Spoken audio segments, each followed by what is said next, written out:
It's time for All Hands on Tech. Climb on board as we explore all the amazing things happening in Nova Scotia's tech sector. Each episode, we'll chat with local experts to uncover the secrets of what makes Nova Scotia the best place for collaboration, innovation, and creativity. All Hands on Tech is proudly produced by Digital Nova Scotia, the industry association for Nova Scotia's growing tech sector. Welcome back to All Hands on Tech. I'm Claire. And I'm Ashley. Our guest today has pioneered the virtual care space since 2016. Dialogue is Canada's premier virtual healthcare and wellness platform, providing affordable on-demand access to quality care. Their one-stop healthcare hub provides access to services 24 hours per day from the convenience of a smartphone, computer, or tablet. So here today to tell us more about how it works is Nathan Thompson, an account executive with Dialogue here in Halifax. Welcome. Thanks for having me. So before we kind of get into the questions, we'd love if you could tell us a little bit more about Dialogue and your role. Yeah, for sure. So as you said, I'm an account executive here in Halifax. I oversee the Atlantic, though. So all the Atlantic provinces, working with organizations to help their employees with their health and well-being. But yeah, kind of overview of Dialogue is we were founded in 2016. You hit the nail on the head. Went public in 2021.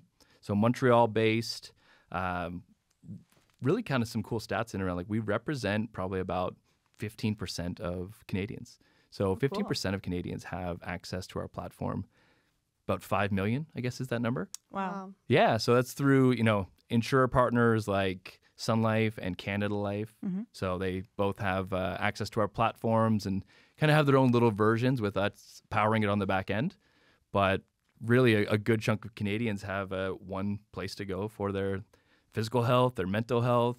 That 5 million is probably representing about 50,000 organizations too. Wow, that's really good market share for, just starting things off in 2016. It's impressive. Yeah, absolutely. I mean, it was kind of seen as a little bit of a disruptor, and I'm sure we'll kind of get into some of those pieces too of what did it take to kind of be different? Yeah. How do you come alongside a public health system being fully private, because we are a full B2B model. So it is, employer paid.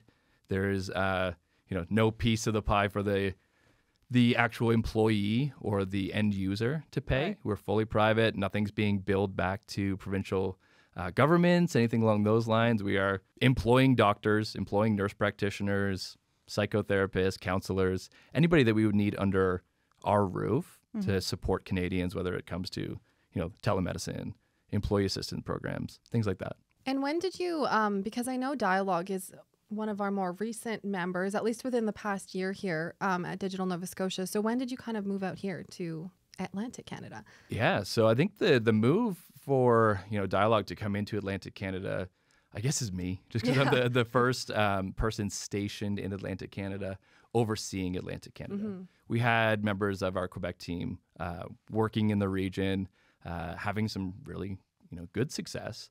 But Dialogue was looking to be intentional to grow, intentional to help Atlantic Canadians. That was a big piece for me coming on board. So September 2022, I came on board, was looking for something new as a member of an organization that is a Digital Nova Scotia member, and looking for a piece that I knew I was going to have impact in, looking for balance for my family, and Dialogue checked those boxes. Like when I looked at what I could do to help people in my own backyard, looked at, the state of where people would need the most assistance, and it made the choice pretty clear. So Dialogue was intentional about growing. I was pretty intentional about what my next steps would be, and it's been a lot of fun ever since. And so they were having good success in the region and just looking to build upon that. Very cool. Well, we are going to talk about the impact a little bit more in a bit, but we do have some rapid fire questions just to get to know Nathan a little bit better. Okay. I'll start us off. This is just your social media preferences. So what's your favorite social media platform? Instagram. Okay. Me too. I would agree with that. Yeah, we don't have any TikTok fans over here? Or? Not me. Oh. No, I've never even been on it. Oh, come on. Don't date yourself like that. I've heard it said so I guess if we like Instagram more so, we just see the same content in Reels just 2 weeks later. Exactly. Yeah. We're getting the same things, just a little bit delayed. I think it's so funny when people people kind of gloat that they're not on TikTok. Like it's this big thing, but then they like share reels. I'm like, that is a TikTok. Do you understand? Like that is just a TikTok. Yeah, through and through. That's funny. Yeah. I'm just not cool enough to be that up to date. You know your lane and you stay in it. I respect Exactly. that. Yeah. Well, part of me is just like reels are addicting enough. I don't need to get another app that I'm just going to be scrolling on. I don't have enough time for that. Right. That's a good point. It is. Yeah, it's danger zone for sure. I find like there's topics too. Like I find I have go-to people that I'm going to send like specific genre of reels to.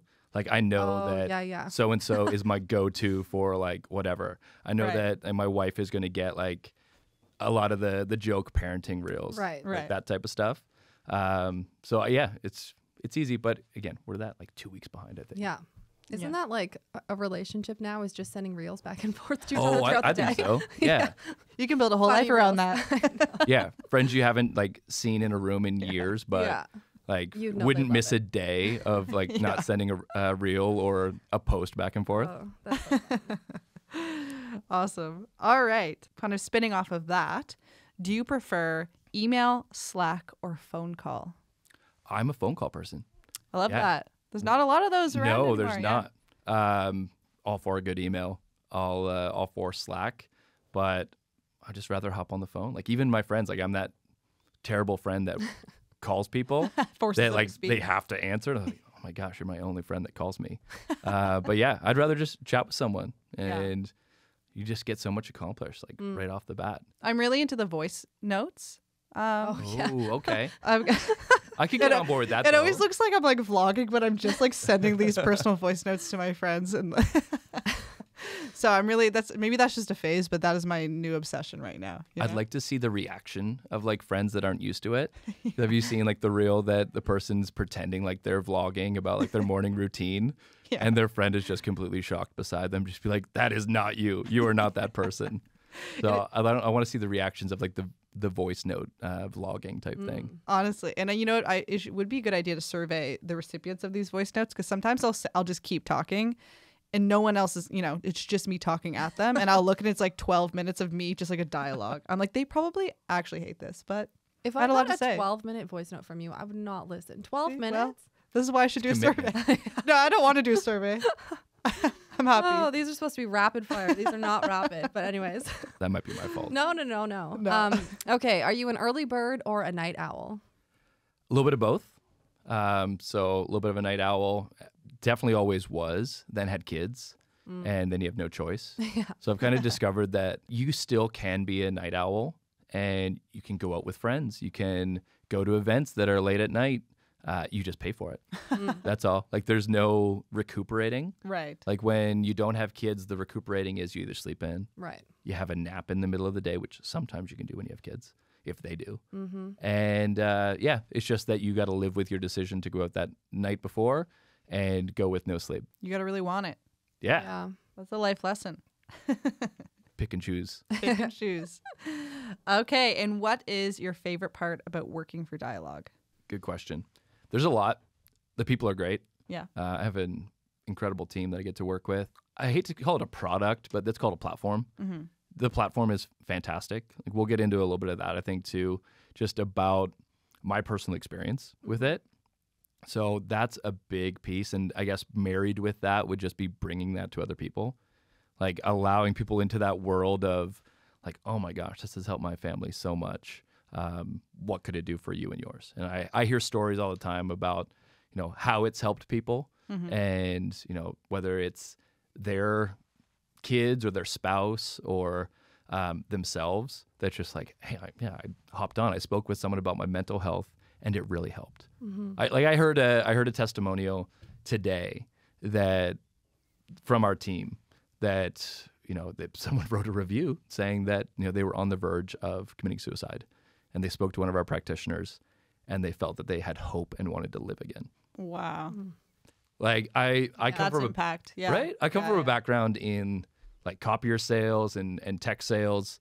And there's always this old adage of like, well, we're not saving lives. Right. Like, you didn't make the sale. Yeah, we're not saving lives.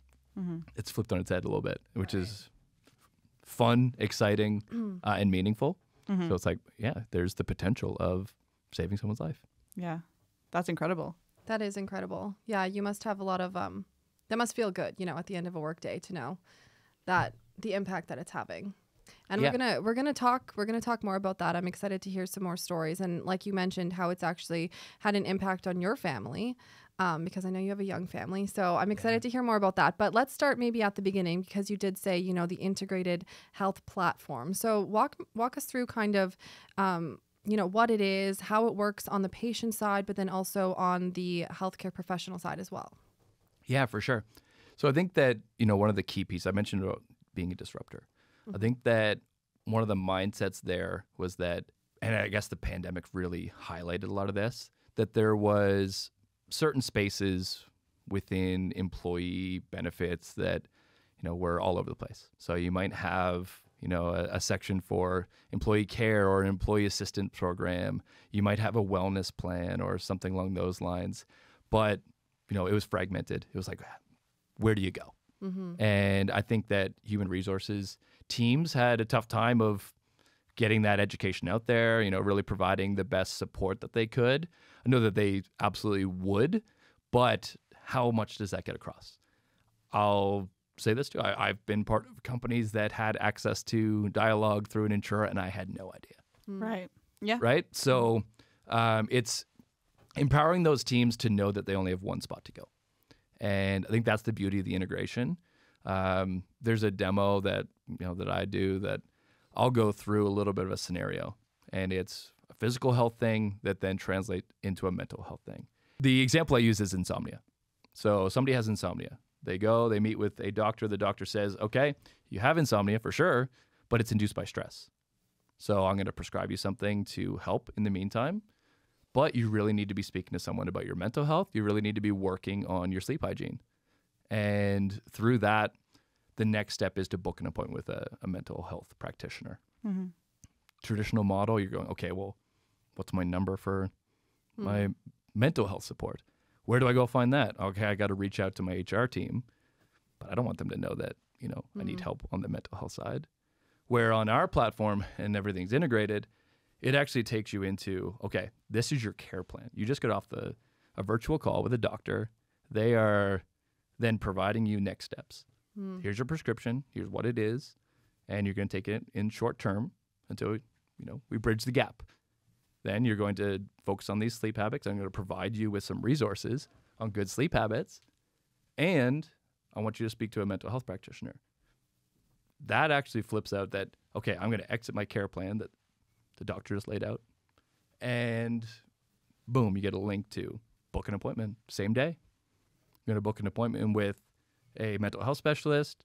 They're going to talk to me about how I'm feeling. Well, where's this coming from? In this scenario, the stress is financial. So big piece there.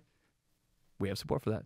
We have, with our employee assistance program, you can get financial support. It goes pretty deep. It goes into you're not sleeping because you're not active. Sitting's the new smoking, or being sedentary is just unhealthy. So get up, move. We have resources for that. Right. Digs deeper. And kind of whatever kind of it leads to, you're saying you have different resources for them. Yeah, exactly. Yeah. So I get how it works, obviously, on the patient side. You need an appointment. You would book one through the platform. I am just a little bit curious on the flip side, like we mentioned from the healthcare professional side. Are all working from home? Like, what does that look like? Yeah, good question. I think that, a huge piece of us being able to provide like the service level that we do is from those practitioners being staff. So they are employees of Dialogue. Oh, interesting. Yeah. So they might work part-time for Dialogue. They might work part-time in a public system, but nothing's being billed back to provincial governments. So they're being paid per hour. And when you look at kind of like their run of the day, we're actually scheduling based on 15-minute increments. So we're using data analytics to, I guess, educate, when we're going to see those peaks and valleys of people online and consults. We do 3,800, on average, 3,800 consults per day. Wow. So that makes us the busiest hospital in Canada. Yeah. When you look at some of the major cities are doing maybe 500 to 600. Do you just operate in Canada?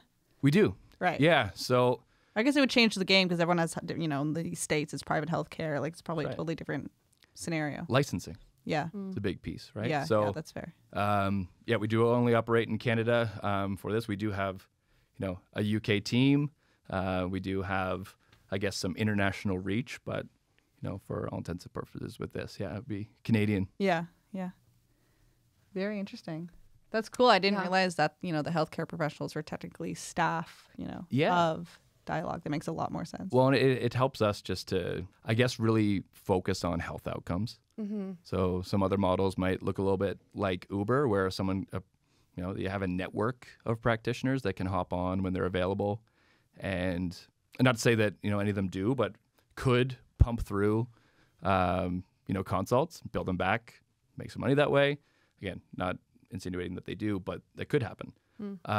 Where, we are really looking at healthcare outcomes. So when I say that we're doing, 3,800 consults per day, we're probably auditing 1,000 per week. We have a medical review board that they oversee those audits, and all of those processes, into our security, SOC 2 Type 2 security, all of that has gone into, big audits, even into the point of us actually receiving the Accreditation Canada Prime Award, which is kind of cool. So I think That is cool. definitely the first, and I believe we're the only telemedicine company to have that. That's awesome. Yeah. Very important work you're doing. Super important. And you already talked a lot about how, you go beyond primary care and you go into mental health support. Can you just expand a little bit on the importance of integrating mental health services into telemedicine and how Dialogue approaches this aspect of care? Yeah, for sure. And I think it goes back to talk about that fragmented access a little bit. Just knowing that a lot of times just healthcare is connected, whether it's mental or physical. So it's providing those supports at someone's fingertips. So despite reducing the stigma around mental health support, because I think that we are working to reduce it, but it's still there. So we want to meet people where they're at. So when you look at what we do from a mental health standpoint, I'd say that, and how do you meet people where they're at? Well, I guess the first step is assessing that. We use a couple different questionnaires, so PHQ-9 and GAD-7 questionnaires.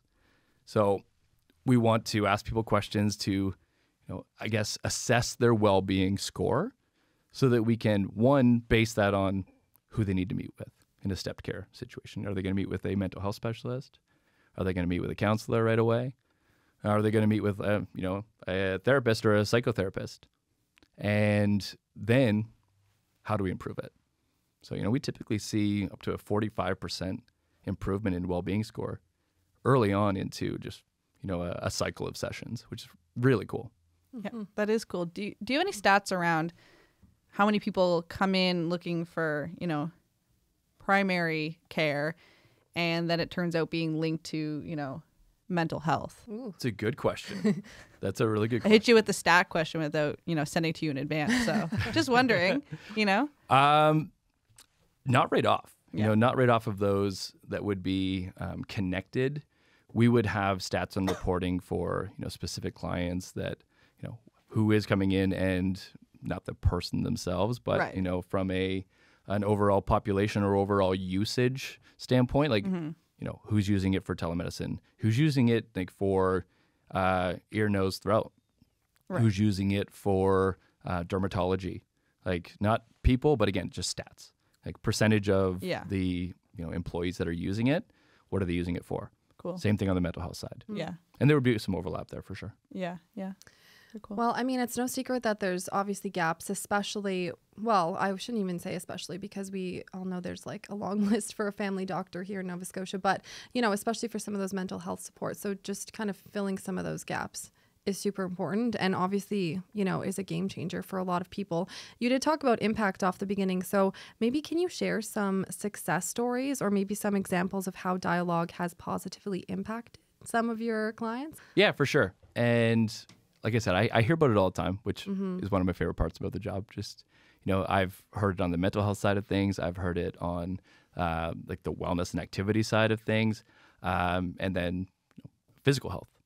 And I think one of my favorite pieces and really how it resonates with my clients is that it helps me personally. That, my family has been positively affected by Dialogue. So when I look at, it can be really small things. So I think that, like, Ashley, you and I kind of bonded over chatting about like what's come home from daycare in the last like 6 months when, Exactly. we were chatting at an event not that long ago, and it's just like, oh yeah, my kid had that. My kid had that too. And, and I don't mean to interrupt because I know you have a good story, but I was just thinking the other day, I was like, I just need to see a doctor because, Marley was just not feeling great. And I was like, I would just love a prescription. But sometimes even just getting that prescription is so hard. And I have a family doctor, but, they're booking a week out. And I'm not sure if I'm going to be sick in a week. So a week out's pretty good. Yeah, I know. But it's, anyways. No, I totally hear you. But I thought about that conversation and I was like, dialogue would be super helpful right now. So a couple scenarios that like ring true to kind of what you were just saying. Yeah. So probably about 6 weeks ago, both of my kids had pink eye, right? So you poor thing. Yeah, both. And like not at the same time, of course. Of course. Just like, that'd be too fair. Yeah, way too fair. So different times, but both times we logged on to Dialogue.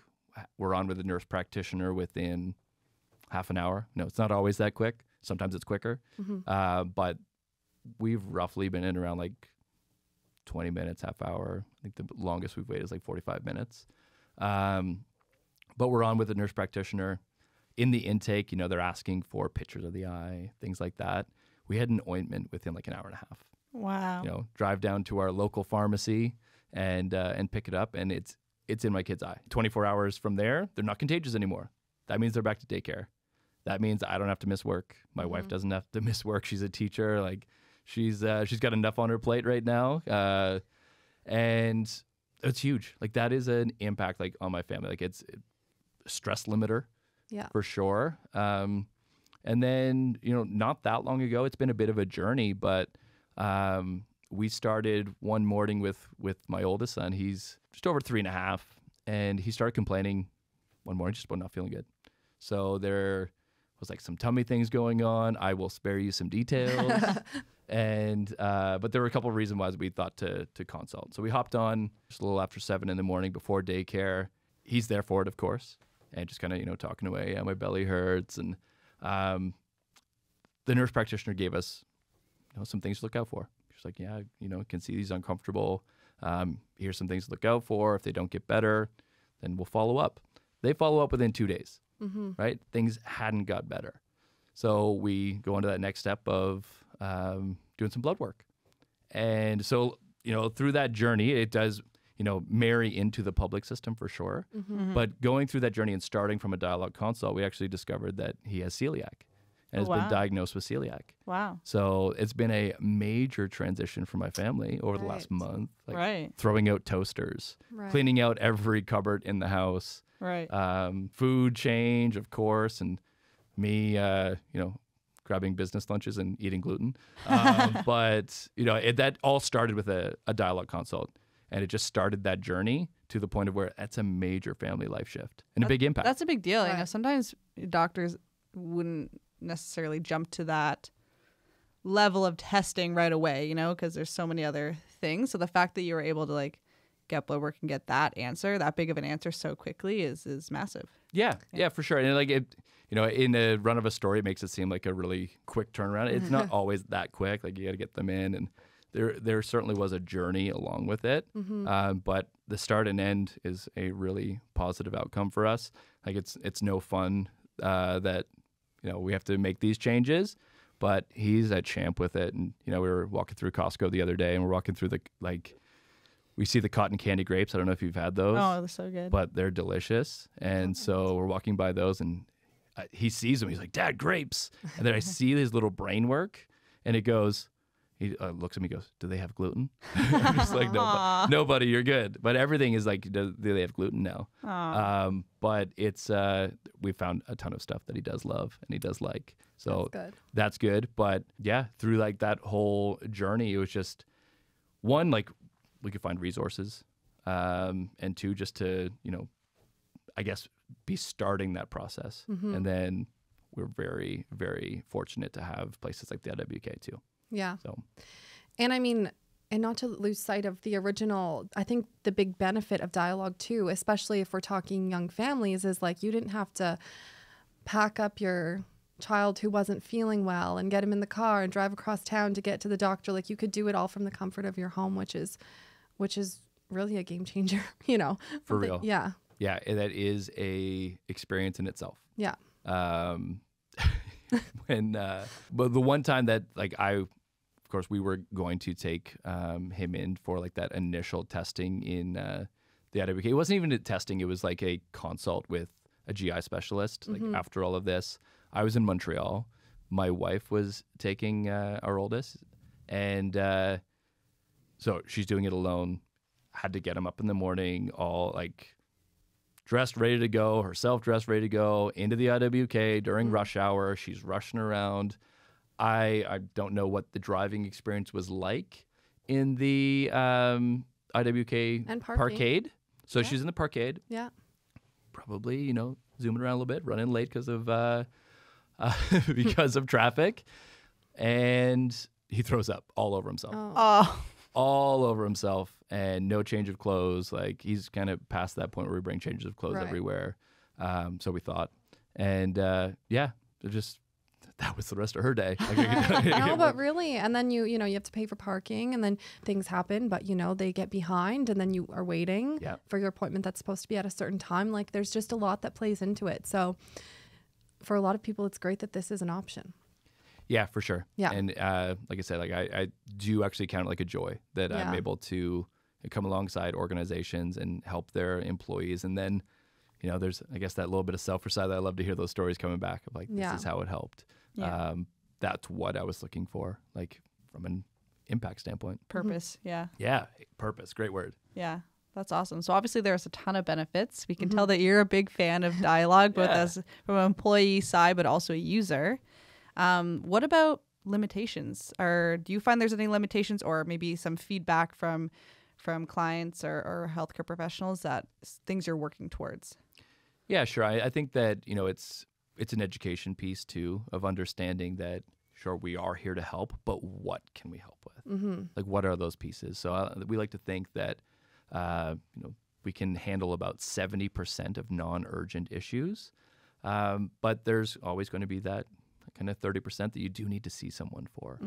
Our triage model is designed to cater to all members and needs and demands, and where we do need to out-refer, like it's the answer is never going to be no, like from us. It's never just going to be like, okay, nope, you need to see someone else. We're going to resource people the best that we can. Right. So if they're coming on, and I think that we're doing a great job of, even before you get to the point of consult, you're hearing what we can help best with. Here are some of the things that we can help with. Here are some of the things we can't help with. So we're preparing people as they're getting ready for their call. And yeah, I just think it's that piece of, okay, if we can't help virtually, providing you with maybe where's the fastest clinic that you can get to, whether that's location wise or that's wait time wise. And we have Right. those resources that we can provide to people to say, here's what you need. Here's the questions to ask. Like I've heard that personally of like, you do need to go see someone, but here's what you should be asking them. And it wasn't my wife writing a list of questions to be like, you need to ask the doctor this, Right. which I do get sometimes. And that's super helpful. Sometimes you just want someone to tell you whether it's serious or not, right? Absolutely. Like when your newborn has a rash, like, is this something that I need to go to the ER for? Or is this like going to go away tomorrow? We talked about that. Yeah, And exactly. I won't necessarily share that story for me, but Yeah. prior to dialogue, like newborn baby, first time Yeah, it's around, scary. having something that you're not sure about. And I had, a resource that we could call into that I phoned into that was like, it was almost an ultimatum. It was like, well, if this is happening, then take him. If this isn't happening, then don't. And it was a visual thing. It's like, I don't know. So Right, yeah. I guess I'll just err on the side of caution and take Yeah. him Yeah. where I didn't need to. Yeah. And I think too, when it comes to limitations, like you're in a good spot because people obviously know that dialogue is not able to do everything. Like you're going to have to go see someone if it's something serious or, right. something a bit more physical. So it's not like you have to do too much on that end to explain, I'm sure, to some people. For the most part, Yeah. yeah. I think that, sometimes people come in with expectations that, it's an online doctor. They're just going to be able to help. They're going to give me what I need. It's not always the case. I think we take things a little bit further than most too, or as we've spoken about that medical board. There are things that may be diagnosed on other platforms that we wouldn't. Right.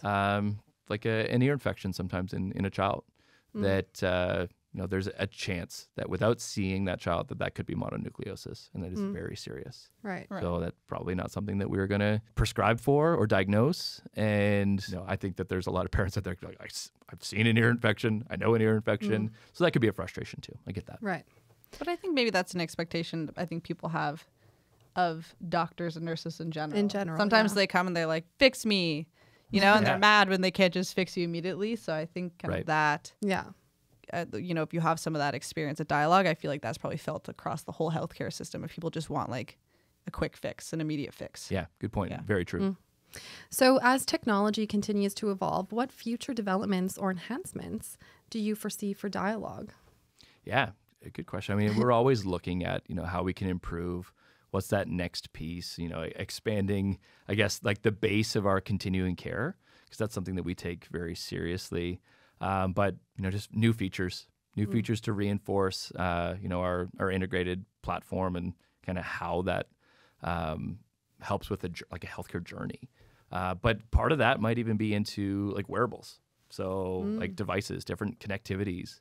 We're already seeing that on the wellness side of things, where we're tracking certain things using smartwatches. But I see that even going further. I'm excited to see what's next for Dialogue and where we're headed. I think that there are some really great minds at the helm, and I'm happy to be part of that team. And healthcare is such a personal thing. And, when it comes down to it, I think that, we are not looking to ever replace a public system. Like, we love that we can come alongside a public system. I think our model is really best positioned to do that. Like, we are not a draw on finances to the government. We are not a draw on, anything when it comes to the public system. We really do supplement. And, I do see that maybe just being pushed into more. We're seeing that across Canada in certain places, and I think that it can only grow. So I'm really pleased about that, and I think that the future's bright. That was another reason that was just like, this is not going anywhere. It's only going to grow, and hopefully just help more and more people. More good, positive stories to come out of it for right. sure. Yeah, and I mean, I'm just curious too. Is your team is it growing? Like I noticed, at least on your website, that you were hiring a nurse practitioner out here in Nova Scotia. So how is your team growing? Yeah, for sure. So there's a lot of different positions online, and we are certainly intentional about growing. So I think what you're going to see too is that as the buy-in happens out here, we do have some incredible logos in this region, and as we add to those, we want to maintain those service levels. So we will be adding practitioners, team members to facilitate that.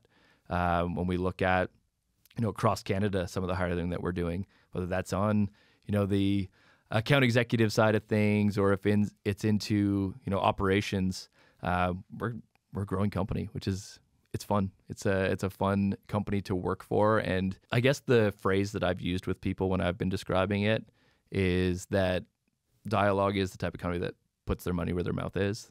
Like, they really do, like, whatever cliche you want to insert here. They practice what they preach, whatever. They take their employees' wellness seriously. And I feel that. I feel cared about as an employee. And I'd recommend it to people. I love to hear that. Yeah. That is so important that you feel that way and you can come on and say stuff like that. So we love that they're living their values, Totally. Yeah. That's great.